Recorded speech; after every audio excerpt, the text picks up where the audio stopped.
composition ma-receive? Anong update? So, Sa school supplies, we will be considering the situation now that we are in the midst of this energy crisis. The city government of Bacolod will provide from kinder up to grade 6. Okay, kinder to grade 6, about 64,000 students ma-provide ang syudad sa Bacolod sang tanan nga school supplies the same as what they received last year. Notebooks, pencils, pen, pad paper, kag iban pa nga ginhatag, no? Madugang ang syudad sa Bacolod sang school bag. Okay. So kinder to grade 6 school bag and school supplies, no? So muna ang aton na ihatag. And we've also decided for this school year, we will start also nga mahatag man sa ato naman yung mga grade 7 hasta grade 12. Okay. So from grade 7 up to grade 12, the city government will be providing school bag and PE uniform. This year, This school year. So everything will be ready before January at June 8, I think, ang bukas ng klase. June 8. So, before mag-start ang klase, tanan ng mga supplies will be ready. So, that's why we are asking all the parents, ang ato ng mga estudyante, sa tanan ng mga public schools syudad sa Bacolod, as what we've committed last year, na kutob sa kinder hasta grade 6. Hindi na kami magbakal sa school supplies, hindi na kami magbakal sa school bag, kay the city of Bacolod will be providing it. And then for school bag and school supplies. And then for grade 7 hasta grade 12, mag-inisya in the past, hasta lang kita grade 6, ma-provide pa ng syudad sa school bag kag PE uniform. wala yung school supply. Wala yung school supplies. No? kaya ang beneficiaries sa 7 to 12, grade 7 to 12, About 34,000. 34,000. Ang grade 7 to grade 12, about 34,000 ang beneficiaries.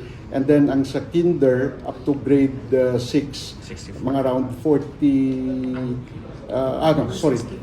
ang kinder to grade 6 is 64,625. Ang sa grades 7 to grade 12 is 46,694. So about 111,000 ang total students na i-providean sa syudad sang libre nga bag, and then school supplies sa elementary, PE uniform naman niya sa high school. Pilang budget ginalata, Mayor, since daw sa ordinance is grade as kinder to grade 6, but then may 7 to 12. So pila gin-increase ta, Mayor? If I'm not mistaken, nagdugang ang syudad through the school board about siguro 50 million. 50 million. So total budget na, Mayor? Close to 90 million. 90 million. Close to 90. Education fund. Yes. Special education. Special Education Fund. So take note naton nga last year ang aton lang ang ginhatag sa syudad school supplies.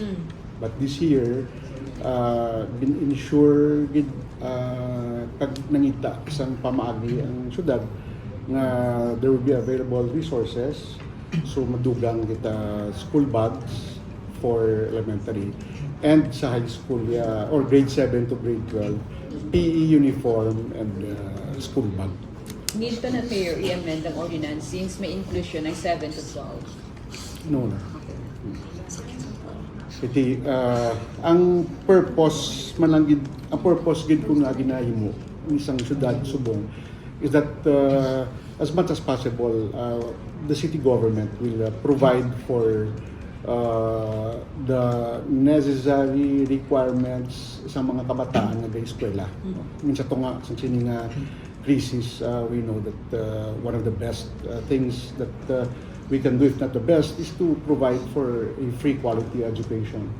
Halin sa kinder, pakadto sa senior high. No? Although, punang taon tayo, hindi malang kaya mo ni. Even sa college, may mga scholarship programs na offer ang syudad sa Bacolod. That's why nga, We are hoping na on the part ng mga kabataan, please consider this as not an expense from the city government.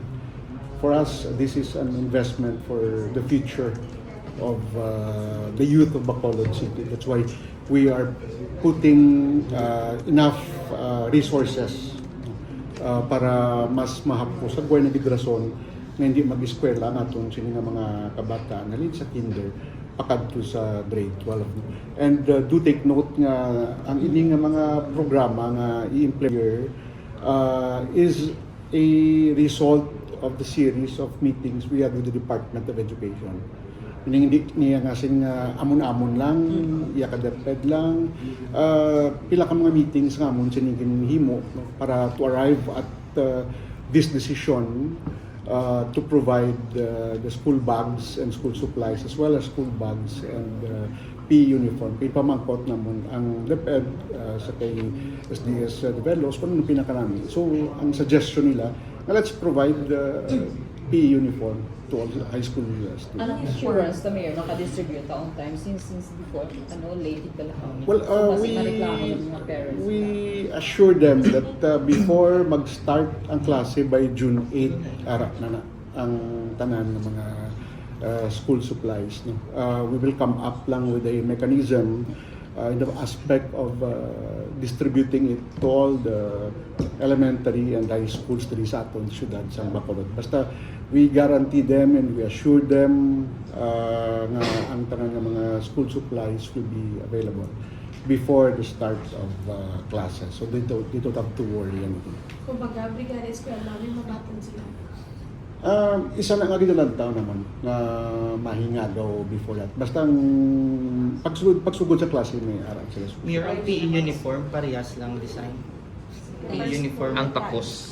No. Ang takos is different.